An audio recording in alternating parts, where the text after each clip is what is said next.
चलिए मित्रों, शुरू करते हैं आज की क्लास। नमस्कार आप सभी को एक बार पुनः आप सभी का स्वागत है इस क्लास में। आज हम टीए रूल की बात करने वाले हैं। And before I begin, I would like to show you for these many days we have been studying together. अभी तक हमने क्या कर लिया है खासकर अभी जो मैं चीजें बताने वाला हूँ वो हमारे नए साथियों के लिए है, जिन्होंने आज कक्षा को पहली बार जिन्होंने ज्वाइन किया है।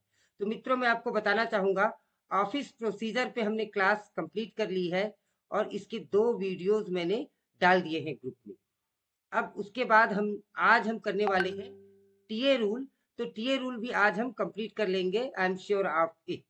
उसके बाद में प्रिंसिपल ऑफ स्कूल बजट हमने कर लिया है। राइट टू इंफॉर्मेशन एक्ट 2005 हमने कर लिया है। Contract labour abolition and regulation act 1970 हमने कर लिया है। पॉश एंड पॉक्सो एक्ट हमने कर लिया है। Ministry of education NCPCR and NDMA guideline for school safety and security, ये टॉपिक हमने कवर कर लिया है। Constitutional provision for PWD, EWS, SC ST and other disadvantageous group, ये हमने कर लिया है। और इसके बाद में इस तरीके से यदि हम गिनते हैं तो अभी तक, और इसके नीचे एक और ह्यूमन राइट्स है जो हमने कर लिया है, मैं लिख लूँ, जरा सा आगे देख लेते हैं। तो एडमिनिस्ट्रेशन एंड फाइनेंस में और लास्ट में हमने ये ह्यूमन राइट्स भी कंप्लीट कर लिया है। इन सभी के वीडियोस दोस्तों मैंने आपके ग्रुप में डाल दिया था, या आपको चैनल में इन सभी के वीडियोस मिल जाएंगे। एक कॉम्पिटेटिव एग्जाम के नाम से फोल्डर है, प्रिंसिपल वाइस प्रिंसिपल के नाम से फोल्डर है।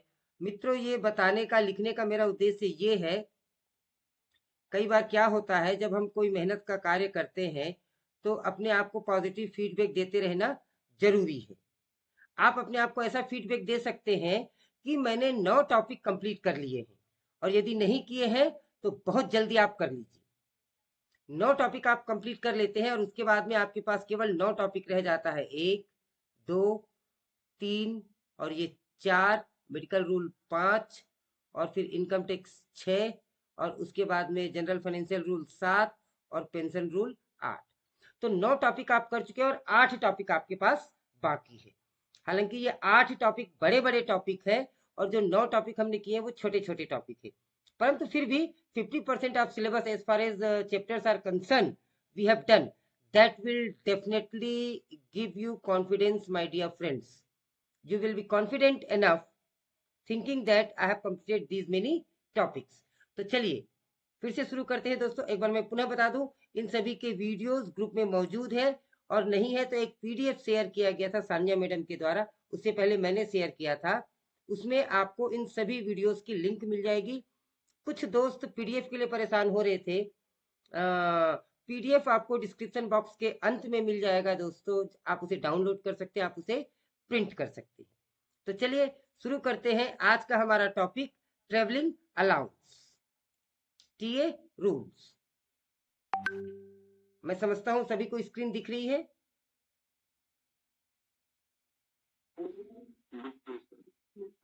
ओके जी सर। चलिए, आज हम बहुत सारे क्वेश्चन करने वाले हैं। क्योंकि टॉपिक ये छोटा सा है, बहुत ज्यादा बड़ा टॉपिक नहीं है, प्रश्न अधिक रहेंगे और हम प्रयास करेंगे कि अधिक से अधिक केस बेस्ड क्वेश्चन ले सके। So this is issued by Government of India, and we are going to study a comprehensive theory for all competitive exam, particularly for our KVS principal and vice principal examination। चलिए दोस्तों शुरू करते हैं। सबसे पहले हम बात करते हैं इंट्रोडक्शन एंड कॉन्स्टिट्यूशनल बेसिस, कि ये एक्चुअली है क्या TA, what is the meaning of TA. दोस्तों, मैं शुरू करने से पहले एक बार फिर से कह दूं, आप सभी टीए बिल और टीए के बारे में बहुत कुछ जानते हैं। यदि मैं कोई चीज नहीं बता पाऊं या कुछ गलत इंटरप्रीट कर दूं तो प्लीज आप माइक चालू करके मुझे वहां पर रोक सकते हैं और हेल्दी डिस्कशन हम कर सकते हैं। कुछ साथी व्हाट्सएप ग्रुप में मैसेज कर रहे हैं कि प्लीज अलाउ, तो एक कोई भी आप में से प्लीज मैसेज ड्रॉप कर दीजिए कि the capacity of 100 is full, therefore can not be admitted. Please be in the Q if someone by mistake is left due to internet connectivity and all, so another will automatically be entered। चलिए शुरू करते हैं। Meaning of TA, transfer TA का मतलब क्या होता है? Travelling allowance.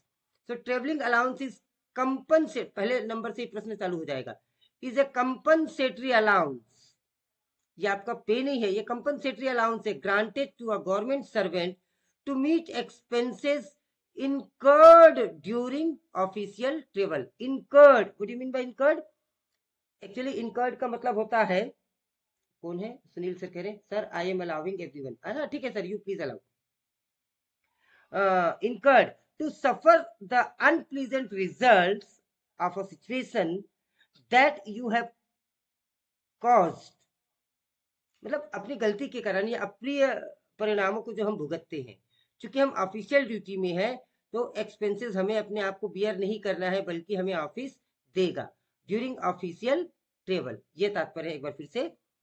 Travelling allowance is a compensatory allowance granted to a government servant to meet expenses done during official travel. Transfer हो, चाहे ट्रेनिंग हो और retirement, in this three cases we are entitled for TA, transfer allowance. Incurred, व्यय किया। Very good Raju Prasad sir, क्या बात है। मतलब राजू सर आप पीजीटी हिंदी जरूर हैं। तो हाँ जी, it is not an allowance और फॉर प्रॉफिट, ये कोई प्रॉफिट के लिए अलाउंस नहीं है, बट रिम्बर्समेंट और lump sum compensation regulated by rule, नियम के द्वारा ये कंपनसेशन दिया जाता है आपको। कंपनसेशन को हिंदी में आप कह सकते हैं क्षतिपूर्ति। चलिए कॉन्स्टिट्यूशनल अथॉरिटी की बात करते हैं। आर्टिकल 309 याद रखेंगे, article 309 of constitution of India. केवल यहीं तक पढ़ेंगे तो आप एक गलतफहमी का शिकार हो सकते हैं। आप ये सोच लेंगे अच्छा कि टीए बिल का चर्चा कॉन्स्टिट्यूशन ऑफ इंडिया में आर्टिकल 309 में किया गया है। मित्रों ऐसा बिल्कुल नहीं है, ये बिल्कुल गलत कंसेप्शन होगा ऐसा सोचना। मैंने ऐसा नहीं कहा, मैं यह कहना चाह, I want to convey you that article 309 of constitution of India empowers the government to frame service rules. It says the government to frame the service rule, and TA is one of the service rules. TA rules are framed under All India Services. It is framed under All India Services Rules 1954, Central Civic Services Rule and 7 CPC recommendation and Ministry of Finance office memorandum dated 13 जुलाई 2017। ये latest version है भाई, 1954 वाले rule से उठाया है, central civil services rule से उठाया है, और अंत में अभी हमारा लागू हुआ है 7th CPC, जिसने एक ऑफिस मेमोरेंडम जारी किया था 13 जुलाई 2017 को। तो उसकी भी अनुशंसा को हमने लिया है। दोस्तों दिनांक को याद रखेंगे, कौन सा दिनांक है एक बार बोले आप, मैं चाहता हूँ आप माइक खोल के बोले। 13 जुलाई 2017, यस 13 जुलाई 2017। तो चलिए मैं आपको 13 जुलाई 2017 को ले चलता हूँ। ये है वो लेटर जो न्यू दिल्ली से जारी किया गया था 13 जुलाई 2017 का। Government of India, ministry of finance, department of expenditure ने इसे जारी किया था। It is OM, office memorandum. तो ये जो ट्रेवलिंग अलाउंस रूल है, इंप्लीमेंटेशन ऑफ 7th पे कमीशन, तो ट्रेवलिंग रूल हमारे पास पहले से मौजूद था, 7th पे कमीशन में उसे इनहेंस किया गया। तो जो जो चीजें इनहेंस की गई ये PDF यहाँ पर मौजूद है, इसे आप आसानी से आराम से पढ़ सकते हैं। हालांकि मैं आपको इस क्लास के बाद, क्लास खत्म होने के बाद में ये कुछ भी आपको पढ़ने की आवश्यकता नहीं होगी, मैं केवल आपको दिखा रहा हूँ, क्योंकि इन सब की मैं चर्चा करने वाला हूँ इस क्लास में। और हमारे क्लास में बहुत सारे विद्वान साथी हैं जो एक बार पढ़ते हैं और सारे प्रश्न का उत्तर दे देते हैं। वो तो उस प्रश्न का भी उत्तर दे देते हैं जो प्रश्न नहीं पूछा जाता है। तो इतनी इंटरेक्टिव हमारी क्लास है, आप सभी को इस बात के लिए धन्यवाद है। ये पूरा MO की जो चीजें हैं, OM की जो चीजें हैं ऑफिस मेमोरेंडम की, वो सभी मैंने इस PPT जो मैं लेने वाला हूँ उस पर मैंने समावेश किया है। ये केवल आपके देखने के लिए था। यदि आप चाहेंगे इसे मैं ग्रुप में डाल दूंगा, या इवन आप यू मस्ट हैव दिस, अगर नहीं है तो आप इसे डाउनलोड कर सकते हैं। आगे बढ़ते हैं दोस्तों, यहाँ तक ठीक है क्या? जी sir.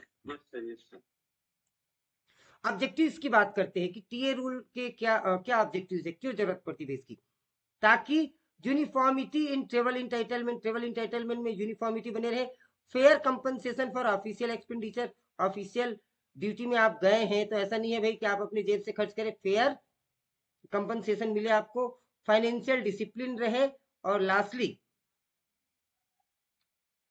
Prevention of miss use of public fund. ये तो हमें प्रयास भी नहीं करने भाई कि हम मिस यूज कर सके, क्योंकि वो मिसकंडक्ट को इंडिकेट करता है, डिसिप्लिनरी एक्टिविटी को अट्रैक्ट करता है। पंचोली साहब कौन है, हैप्पी रिपब्लिक डे, आप सभी को भी रिपब्लिक डे की शुभकामनाएं। पे लेवल एंड जनरल प्रिंसिपल्स की हम बात, हाँ जी धन्यवाद मैडम जी, धन्यवाद आप सभी को। पे लेवल और जनरल प्रिंसिपल्स की बात करते हैं। It is very important, TA entitlement is determined by the pay level in the pay matrix and not by grade pay। इस पर भी एक प्रश्न बनेगा मित्रों। चूंकि प्रश्न को मैं पहले से देख चुका रहता हूं, इसलिए आपको इंडिकेट करते रहता हूं कि यहाँ पर प्रश्न बनेगा। तो जब मैं कहता हूं कि प्रश्न बनेगा, वहां पे थोड़ा सा एडिशनली आपको ध्यान देने की आवश्यकता है कि जो टीए इंटाइटलमेंट है is determined by the pay level in the pay matrix, not by grade pay. तो चलिए, पे इन द पे लेवल की पे लेवल क्या इंक्लूड करता है, बेसिक पे इंक्लूड करता है ओनली, एंड एक्सक्लूडेड फ्रॉम पे में क्या शामिल नहीं है, क्या शामिल है, बेसिक पे शामिल है, और क्या शामिल नहीं है, dearness allowance, DA, HRA, NPA, non practising allowance, ये टीचर्स को नहीं मिलता है, वो शामिल नहीं है, और स्पेशल पे जो एमएसपी होता है, एमएसपी भी इस पर शामिल नहीं है। ये स्पेशल पे या एमएसपी क्या होता है, मिलिट्री सर्विस का होता है ये, इससे हमारा विशेष नाता नहीं रहता है, but if you want I can show you also, if you wish I can show this MSP।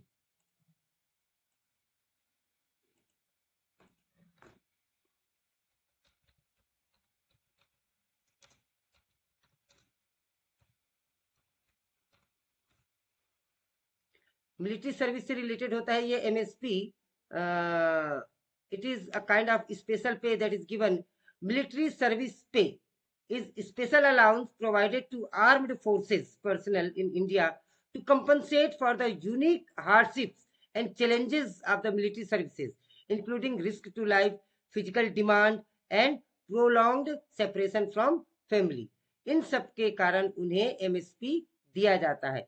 हमारी तरफ ये एक तरीके से अलग तरीके से उसे ट्रीट किया जाता था, जो कुछ साथियों को पहले मिलता रहा होगा, हालांकि अब वो एडमिसेबल नहीं है। हमें एक मिलता था SDA, special duty allowance, SDA special duty allowance, north east area में 10% मिलता था। नवोदय विद्यालय में अभी भी ये एडमिसिबल है, इट इज अप टू 25%। तो चलिए, इंक्लूडेड और एक्सक्लूडेड याद रखेंगे। पे लेवल में क्या क्या इंक्लूड है, पे लेवल में केवल बेसिक पे आता है, और डीए, हाउस रेंट, एन और एनपीए और एसपीए एमएसपी इंक्लूड नहीं है। आगे बढ़ते हैं, प्रोटेक्शन क्लॉजेस क्या क्या है, प्रोटेक्शन क्लॉजेस क्या क्या है, इसको हम देख लेते हैं एक बार।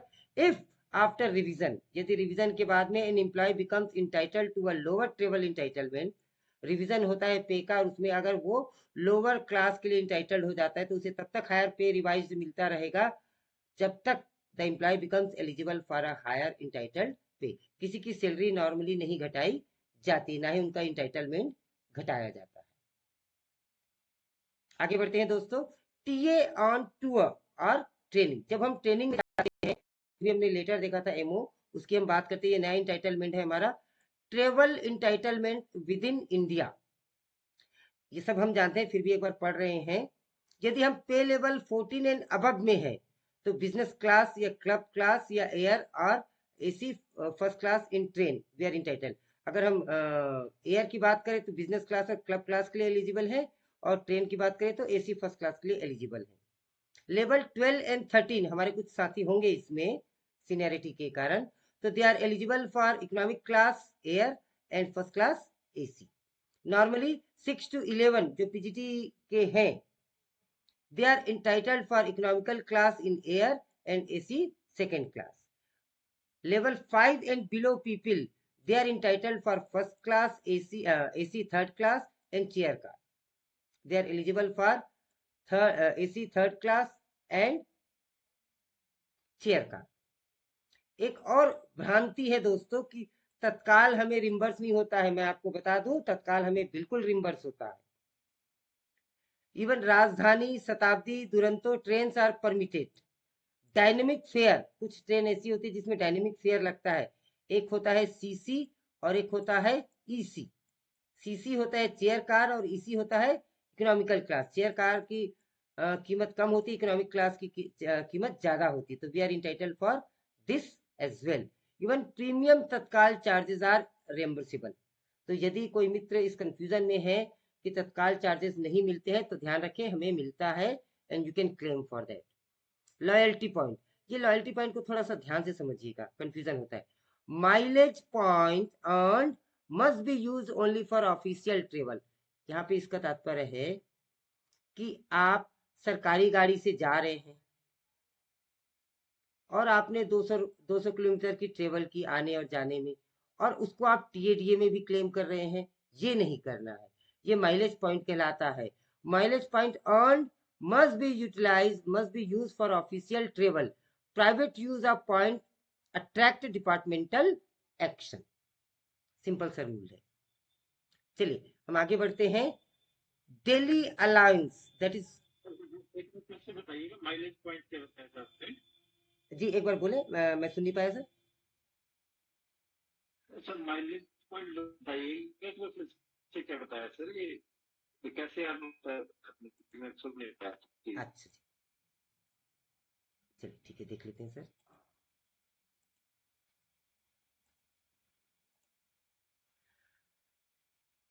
It is known as loyalty point. अब लॉयल्टी पॉइंट क्या होता है? If you are travelling, suppose you are traveling by your own car with proper permission, then it is not loyalty point. You are liable to claim it if you are going with a proper permission. But if you are traveling by government vehicle, government provided vehicle, जैसे मैं कह दूं मैं NHDC project में काम करता हूं, it is a project school, और मुझे यहाँ से भोपाल जाना है। भोपाल यहाँ से 200 किलोमीटर है जाना है और 200 किलोमीटर आना है, ये 400 किलोमीटर हो गया। इस 400 किलोमीटर ट्रेवल करने के लिए मुझे एनएचडीसी ने गाड़ी दी, मैं एनएचडीसी की गाड़ी में सफर किया, और फिर जब टीए बिल मैं बना रहा हूं तो वो 400 किलोमीटर मैं ऐसे दिखा रहा हूं माइलेज, जैसे मैं अपनी गाड़ी से गया और 24 किलोमीटर 24 रुपीज पर किलोमीटर के हिसाब से मैं क्लेम कर रहा हूं, और 9600 रुपीज मैं टीए बिल लगा रहा हूं। That will attract departmental action. It is the loyalty point or it is the mileage point. I hope sir it is clear. Thank you very much. Thank you. Friends, everyone, is it clear? Yes. Yes sir. Okay. Yes sir. Yes sir. Okay. Yes sir. Daily allowance की हम बात करते हैं। DA, ये DA जो daily allowance नहीं है भाई, है ना, डेयरनेस अलाउंस है ड्यूरिंग टूर। अगर हम कहीं टूर पे हैं तो हमें क्या डीए मिलता है, कितना मिलता है, कैसे मिलता है, और उसके कंपोनेंट क्या क्या है। जो डीए है, डीए का मतलब हम डीए और होटल को अलग नहीं मान सकते। जो होटल अकोमोडेशन मिलता है it is part of DA. Local travel जो हमको मिलता है part of DA, and food expenses जो मिलता है that is part of DA. ये तीनों पार्ट ऑफ डीए है, ध्यान रखेंगे। और इसके लिए self certification is enough. Employees up to pay level 8 may claim DA that is a fixed amount, and we will be getting that amount, and that DA without producing voucher are subject to ceiling we will be getting.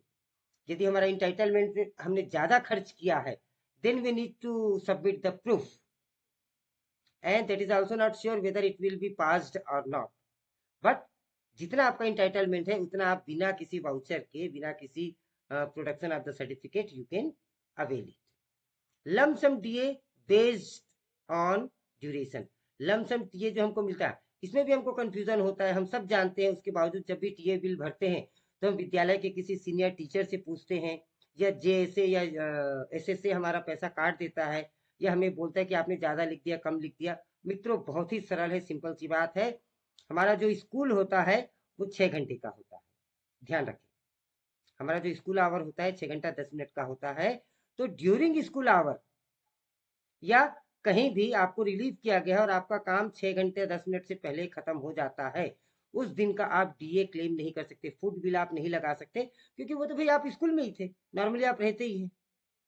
लेकिन यदि आपने 6 घंटे से अधिक, मतलब वो 6 घंटा 20 minute भी हो सकता है, 10 मिनट भी हो सकता है, और 12 घंटे से कम आप ऑफिशियली बाहर हैं, तो you are able to claim 70% of DA.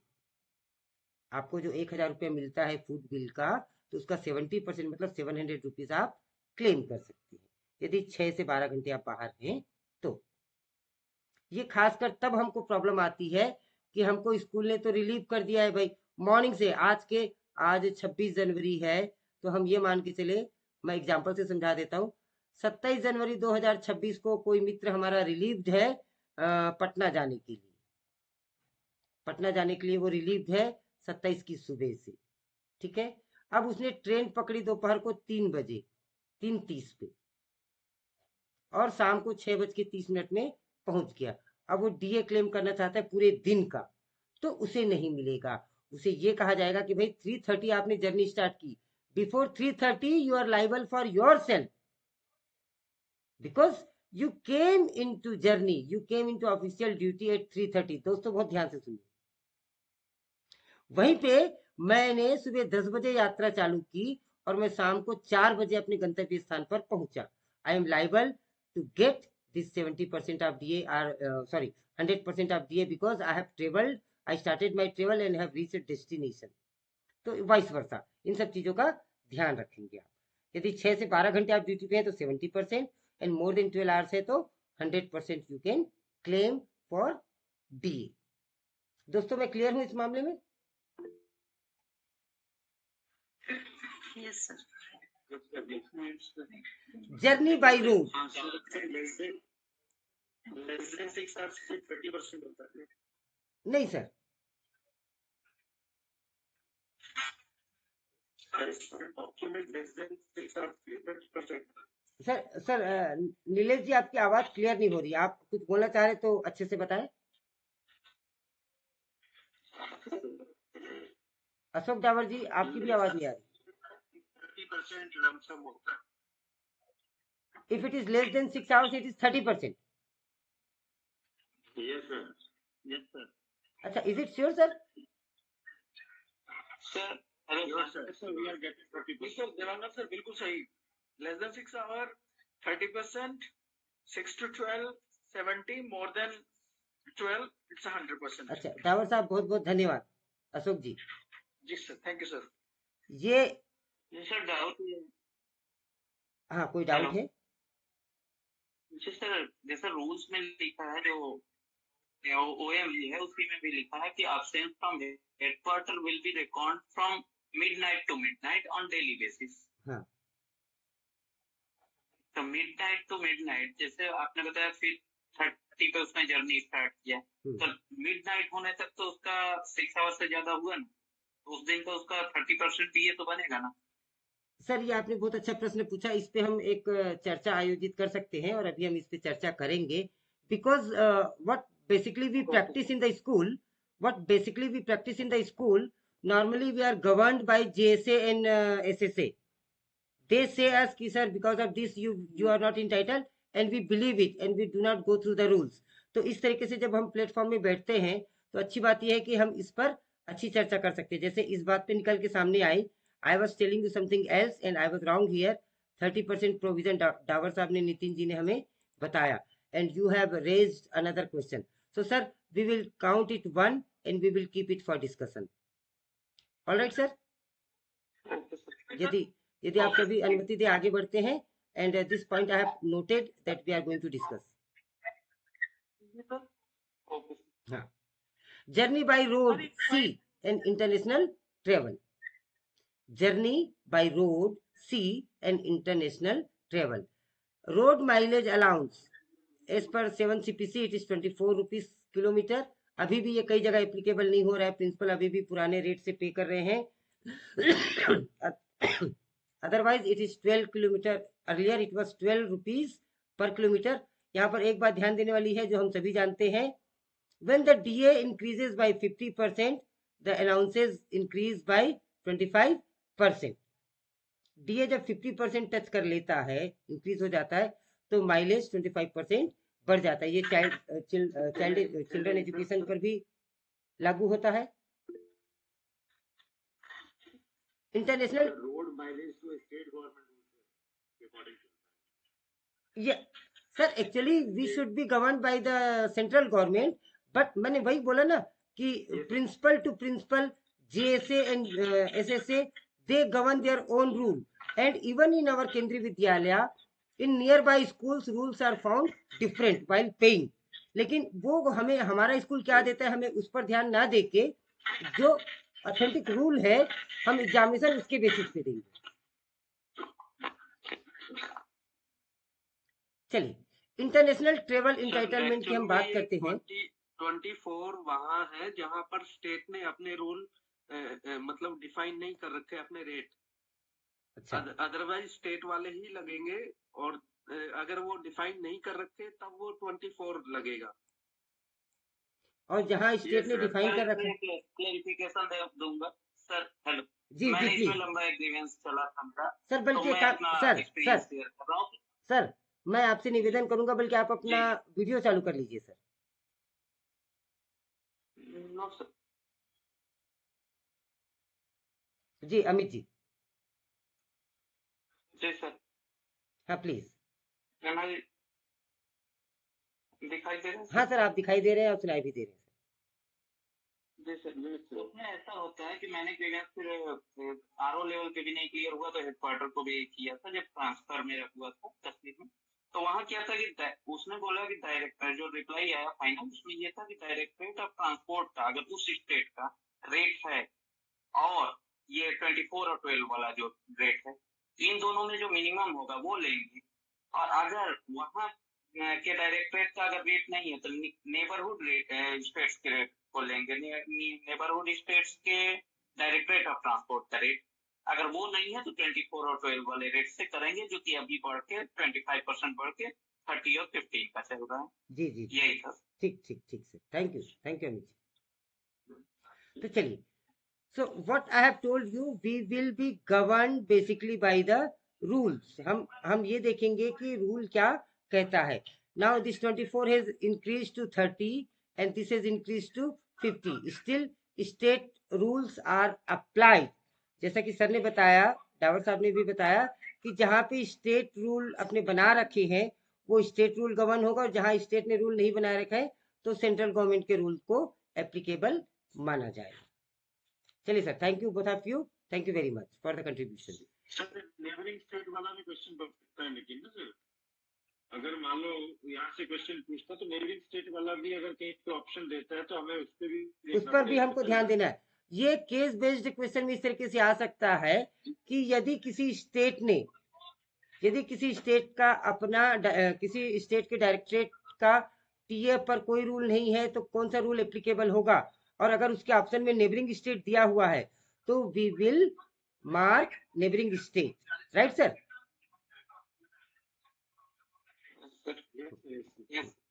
Okay, now international travel entitlement. International जब ट्रेवल की बात आती है तो level 17 and above they can travel in the first class, level 14 to 16 they can travel in business class and club class, and 13 and below pay level they can travel in economy class। Ship journey या सी journey की बात आती है, voice की बात आती है। Entitlement based on पे level and special rule is applicable for Andaman and Nicobar islands and Lakshadweep. ये स्पेशल केस है। इस पर सीटीजी ट्रांसपोर्टेशन अलाउंस भी आपको 100% मिलेगा ऑन ट्रांसफर। आगे हम नीचे उसकी बात करेंगे। टीए ऑन ट्रांसफर, ये एग्जाम का कोर एरिया है। TA on transfer, mostly the questions are asked from these. We are going to talk about 4 important component, please take care of them. हम में से कई साथी इधर से उधर ट्रांसफर हुए हैं, हमें प्रैक्टिकली भी मालूम होगा। TA on transfer consist of 4 की कंपोनेंट।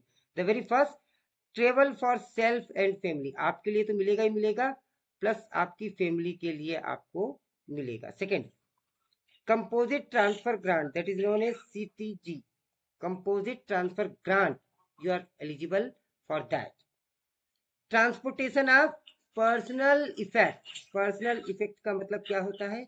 आपके घर के सामान जो आप लेके आएंगे उसका वजन के हिसाब से होता है कि 6000 केजी के लिए आप इंटाइटल है, सॉरी 6000 केजी के लिए इंटाइटल है, या 3000 केजी के लिए इंटाइटल है, या 1500 केजी के लिए इंटाइटल है। ये 3 कैटेगरीज बनाए गए हैं।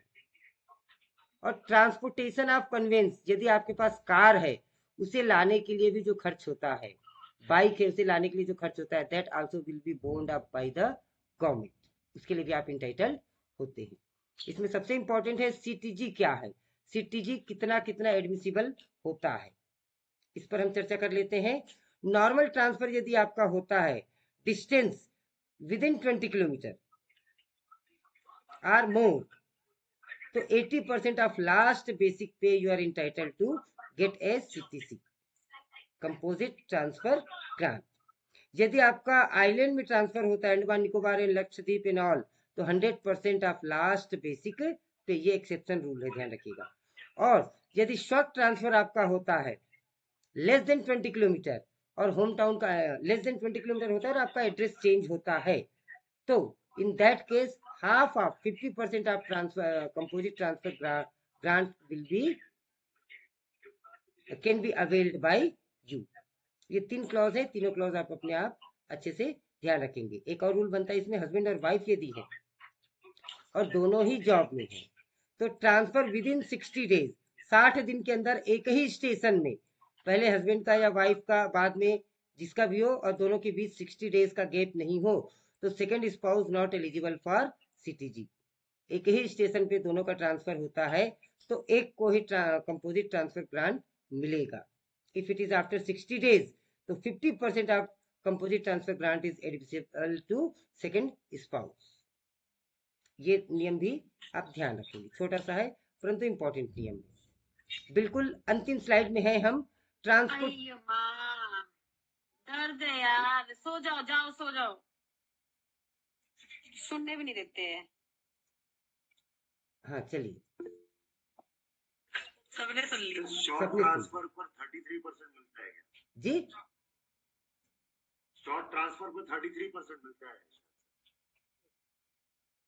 शॉर्ट ट्रांसफर वन थर्ड कह सकते हैं सर, हम उससे वन थर्ड है सर, वो वन थर्ड है। अच्छा, हाफ की जगह 1/3। हाँ ये yes yes yes, it is 1/3। ये यहाँ पे 1-2 क्यों लिखा हुआ है, 1/3, it is 33%। Transportation of personal effect and TA on retirement, ये टीए ऑन रिटायरमेंट पे 2-3 क्लॉज बनेंगे, हम ध्यान देंगे दोस्तों। पहले तो इसको देख लेते हैं, वेटेज इंटाइटलमेंट पे लेवल के हिसाब से 6 to 11 6000 KG, level 5 3000 KG and level 4 and below 1500। ये पुराने मुझे लग रहा है साइट जो बने हुए हैं, I could not check it well today. कोई कुछ कहना चाह रहे थे या किसी का माइक चालू है? देखिए कोई साथी का माइक चालू है, प्लीज आस्क हिम टू। हाँ नेगी मैम का है, सुनैना नेगी मैम। हाँ, Sunaina madam please see, check your mic, if it is on please put it off. चलिए, TA on retirement admissible when superannuation पे आप ट्रांसफर ग्रांट ले सकते हैं, ट्रांसपोर्टेशन अलाउंस ले सकते हैं, इनवैलिड पेंशन पे ले सकते हैं, और temporary employee with minimum 10 years of service. ये इनवैलिड पेंशन, ये सुपर एनम तो सबको समझ में आ गया। रिटायरमेंट पे ये क्या होता है, इनवैलिड पेंशन। एक प्रश्न बनता है, व्हाट इज इनवैलिड पेंशन? तो मित्रों दोस्तों मैं बता दूं आपको व्हाट इज इनवैलिड पेंशन। इस पर एक छोटी सी स्लाइड है, आप देख लीजिए।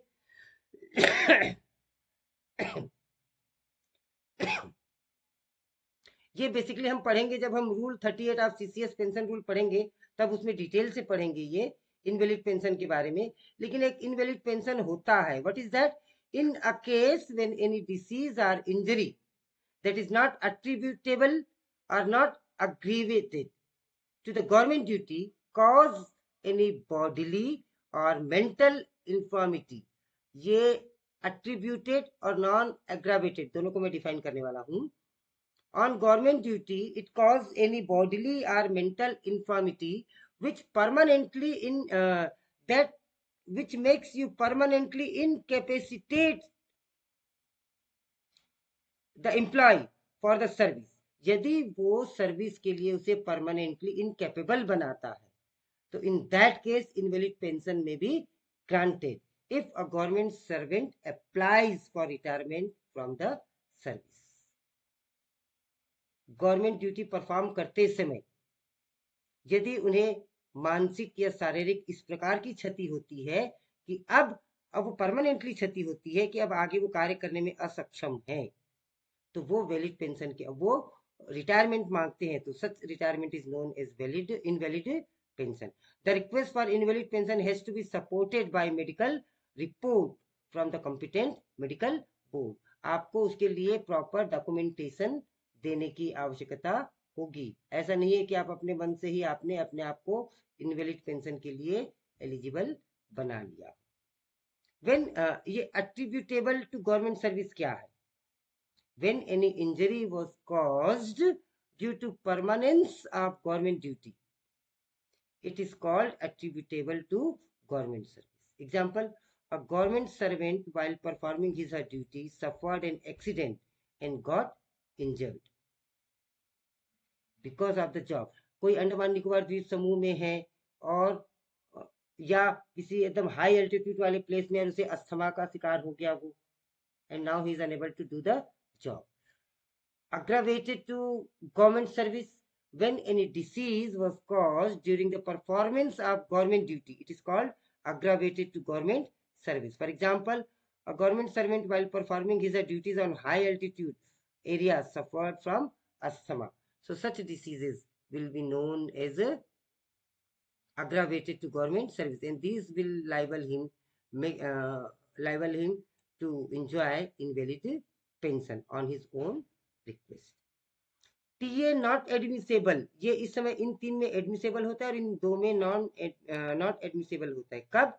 जब आप खुद रिजाइन कर दे। रिजाइन के केस में किसी भी तरीके से आपको टीए नहीं दिया जाएगा। इफ यू आर डिसमिसल्ड और if you are removed from the service by the authority, you will not be allowed to enjoy TA benefits. Settlement rule की हम बात करते हैं। सेम सेक्शन सेम स्टेशन में यदि बिलो 20 किलो, ये 1/3 of CTC और 20 किलोमीटर है तो 80% ऑफ सीटीसी, इसकी हम ऑलरेडी बात कर चुके, इसकी हम चर्चा कर चुके हैं। Receipt mandatory in north east region and Andaman and Lakshadweep समूह। दोस्तों ये टीए रूल पे कुछ प्रश्न थे। इसके अलावा एक डॉक्यूमेंट मैं आपके साथ शेयर करने वाला हूं, वो ये है traveling allowance rules। Here you will be getting theories that can be read। इस थ्योरी को आप पढ़ सकते हैं कि ये कहाँ से आया है, how it works, how it is from central government TA rule read with fundamental rule। इसे फंडामेंटल रूल में भी हम पढ़ते हैं, सप्लीमेंट्री रूल में भी इसका जिक्र आता है, जनरल फाइनेंशियल रूल में भी इसका जिक्र आता है। ये सारी डिटेल दी गई है। कोर प्रिंसिपल्स ऑफ टीए क्या है, this you can definitely go through yourself. अभी हम क्वेश्चंस करने वाले हैं। तो दिस पीडीएफ आल्सो, इसमें XYZ सिटीज का भी जिक्र है। This you will be getting entitlement of travel by mode, इसमें अलग अलग तरीके से दिया, रेल का क्या इंटाइटलमेंट है, एयर का क्या इंटाइटलमेंट है और रोड का क्या इंटाइटलमेंट है। सेंक्शन ऑफ जर्नी कि प्रायर सेंक्शन क्या होता है, पोस्ट फैक्टो सेंक्शन क्या होता है, कि आप नॉर्मली तो हमारा जो ट्रेवल होता है, टूर जो होता है, ट्रेनिंग होता है, वो प्री सैंक्शनड होता है। कई बार हमें इमरजेंसी केसेस में बिना किसी सूचना के ट्रेवल करना पड़ता है पर्सनल व्हीकल से, और उसकी सूचना हम बाद में दे पाते हैं, तो that is post effective sanction, but it requires strong justification. तो इन सबको भी आप मित्रों पढ़ सकते हैं, and this will also attract at the end MCQs.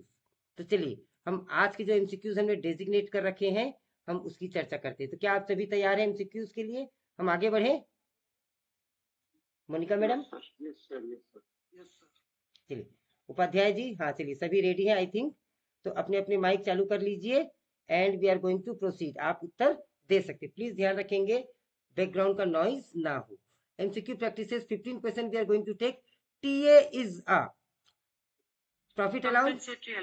compensatory allowance. Yes, it is a compensatory allowance. Second question, TA rules are framed under? Article 309. Very good. और ये 309 क्या है भाई? Empower the government to service rule को बनाने के लिए government को Very good. Constitution empowers government to frame the service rule. Very good. Question number 3, the TA entitlement is based on? pay level. Yes, Pay level. it is based on pay level. Question number 4, composite transfer grant for normal transfer is? 80%. 80% of? 80% of? Basic. Basic. Yes. Number 5, premium tatkal charges are?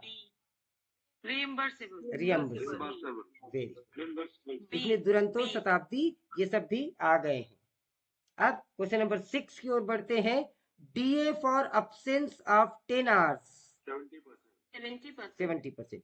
और 70%. जी, जैसा कि sir ने correction किया था उसको मैं देख लूं, लेस देन 6 आवर्स है तो 30%, 6 to 12 आवर्स 70%। आंसर की भी दिख रही सर।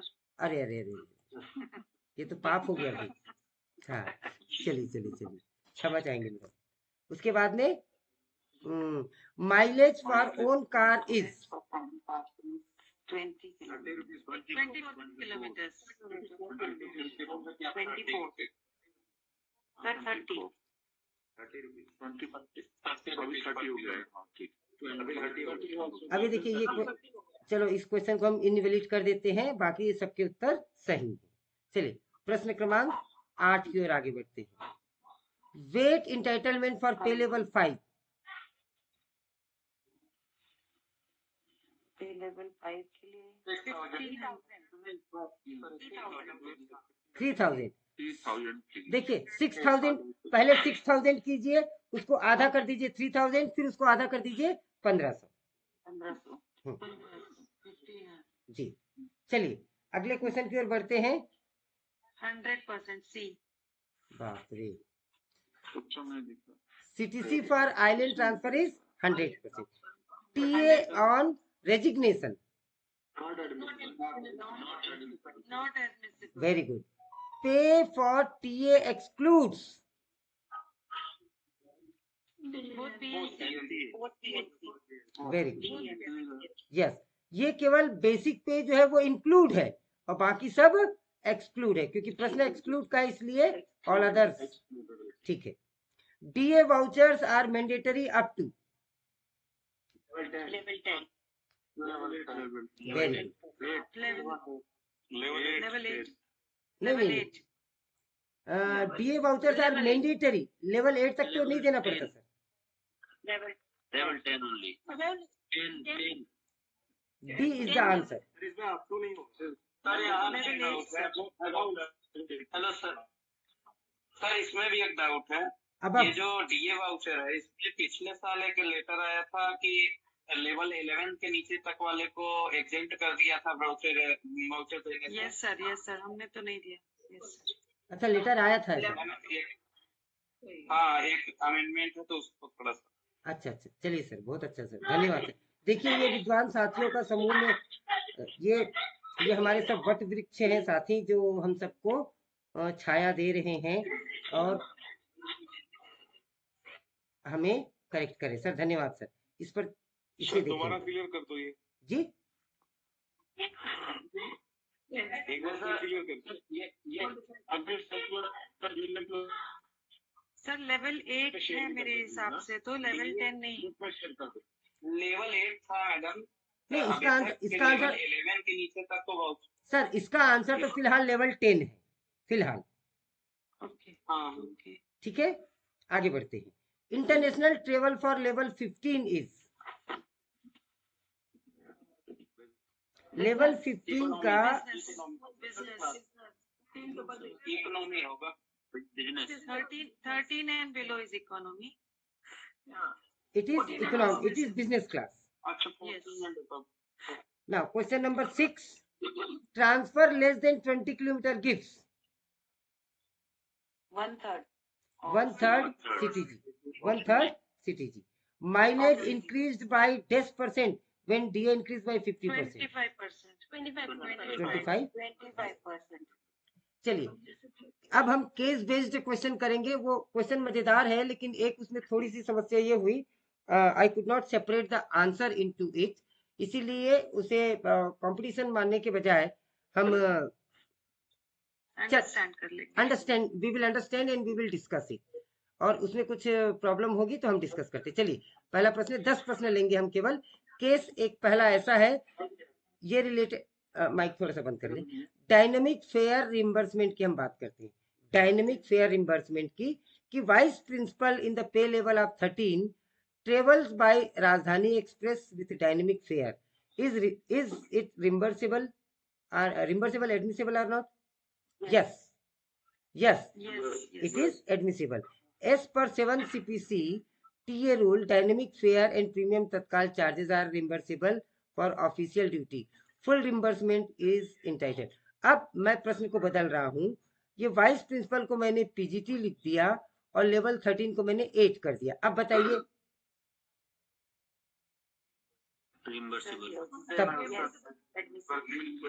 तब भी ये रिम्बर्सिबल होगा. चलिए, case 2. Transfer within same city. एक ही सिटी में ट्रांसफर हुआ. Question, implied transfer within same city below 20 kilometre but change of residence is there. Is CTC admissible? हाँ, यहाँ पे सही लिखा है. 1/3 ऑफ सिटी जी इज 1/3. अच्छा, अब मेरा प्रश्न है, सीटीजी जो होता है बेसिक का कितना परसेंट होता है? Less than 80%.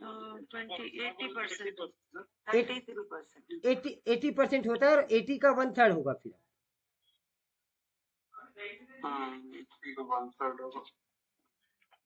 अब 80% का 1/3 निकालिए. 33%. नहीं मैडम, 20%, sir. 20 नहीं, 20. 26 point something. 26 point something. Approx 26. 26.7 कह दीजिए, है ना. हमारा पासिंग रिजल्ट. चलिए, पासिंग रिजल्ट, बिल्कुल पीआई वाली बात नहीं, ये केवल पास वाली 100% वाली बात है. चलिए, एयरलाइन माइलेज पॉइंट की हम बात करते हैं. Officer uses official travel mileage point for personal travel. Is it permissible? Not at all permissible. अभी मैंने बात की थी लॉयल्टी पॉइंट की कि earned during official travel are government property and must be used only for official travel. Personal use attracts departmental action. Daily allowance की बात करते हैं. और हाँ, एक किसी सर ने प्रश्न पूछा था. हाँ जी सर. देवानंद सर जी, नीलेश जी, ये जो 1/3 आप बोल रहे हैं वो 1/3 बेसिक पे का होगा ना कि 80% का? सर सीटीसी लिखा है. हाँ सर, सीटीसी होता है, लेकिन वो 1/3 बेसिक पे का ही होगा क्योंकि वो 80% बेसिक पे का लेता है. नहीं सर, 80% का 1/3 होगा. नहीं, जो सीटीजी नॉर्मली एडमिसिबल है सर, उसका 1/3. हाँ वही 80% का ही 1/3. सर देखिए, श्योर सर. नीलेश जी, वो इसलिए श्योरिटी है, देखिए, क्योंकि सीटीसी जो है, सीटीजी, ये ऑलरेडी बेसिक पे का 80% है और यहाँ पे हमने लिखा है 1/3 ऑफ कंपोजिट ट्रांसफर ग्रांट. तो composite transfer grant is already 80% of basic पे. So that is within 20 kilometers, ना? नहीं, वट एवर इट इज. हाँ, नहीं, बात ये हो रही है मैडम कि सीटीसी ये 1/3 जो होगा वो 100% का 1/3 होगा कि 80% का 1/3 होगा. तो ऑब्वियसली सर इट इज 80% का 1/3. जी, फिर भी हम इस पर और देख सकते हैं नीलेश जी. डेली अलाउंस कैलकुलेशन की जब हम बात करते हैं तो officer leaves headquarter 9 AM, returns at 5 AM the same day. 5 PM. हाँ, 5 PM. How much DA is admissible? More than 6 hours है तो 70 20%. 70%। एक सर जो बता रहे थे मिडनाइट टू मिडनाइट हम कैलकुलेट करते हैं, तो सर अगर इस तरीके से कैलकुलेट करेंगे तो मिडनाइट मतलब रात के 12 बजे से दिन के 12 बजे तक उसके 12 घंटे हो गए। नहीं होगा सर, नहीं तो ये तो 9 बजे आपकी छोड़ ही रहा है, नहीं तो 9 बजे ये रिलीव ही हुआ है ना सर, लीव ऑफिस ये कर रहा है ना। ओके। अब वो एक दिन पहले का जो रिलीव किया रहेगा और जर्नी कर रहा है तब इन दैट केस मैंने बोला था अच्छा कि अच्छा वो अच्छा जर्नी इन्वॉल्व हो तब के केस में। अच्छा ये ऐसे में तो ये 9 बजे जा रहा है, 5 बजे पहुंच जा रहा है तो 8 ही घंटे हुए। Okay sir. चलिए on TA register sir, sir. आपने जो बोला था एक बार मैं प्रश्न कर रहा हूँ सर, ताकि एक चीज ऐड कर देना चाहता हूँ उसमें, जी यदि विद इन स्टेशन होता है तो जो भी हमें मिलता है उसका 50% होता है विद इन स्टेशन। यस सर, यस, उसको लोकल टीए बोलते हैं। हाँ जी हाँ जी local TA, right. Right sir, thank you sir, thank you.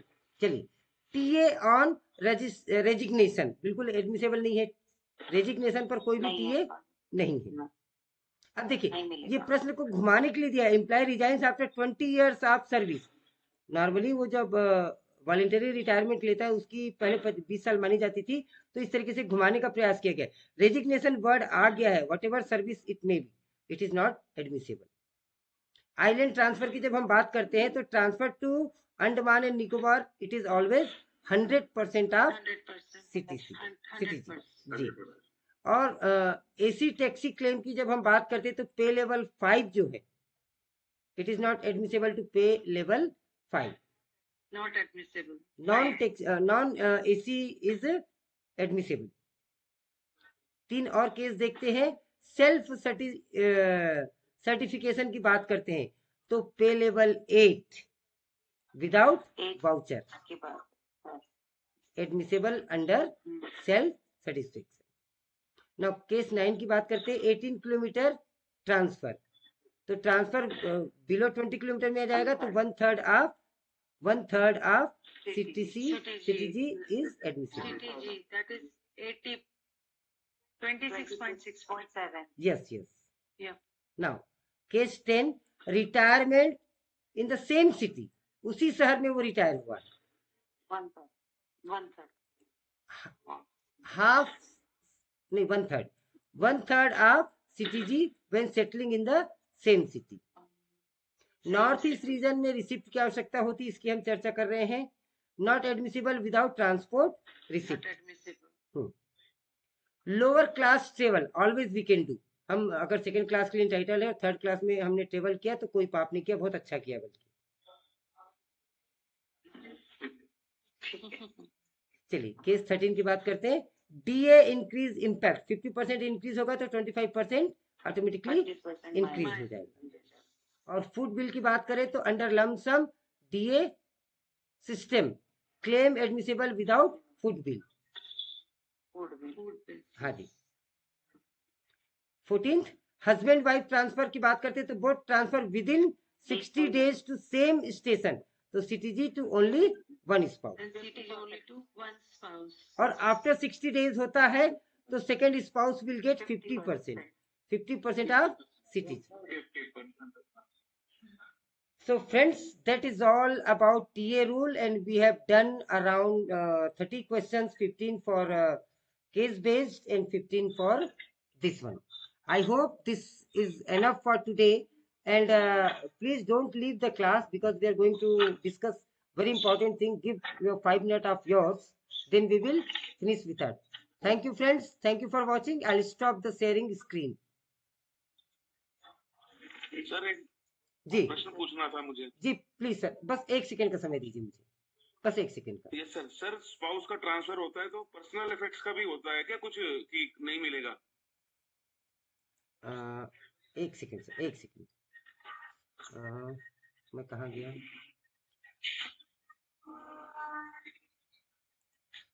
Spouse में सर पर्सनल तो कुछ नहीं है सर, उसमें घर का सामान सेम ही होगा ना। विद इन 2 मंथ होता है तो कुछ नहीं मिलेगा सर दोनों का। अगर पहले का हो गया है और उसके विद इन 2 मंथ में होता है तो स्पाउस में नहीं मिलेगा। 2 मंथ के बाद होगा तो उसको 50 मिलेगा और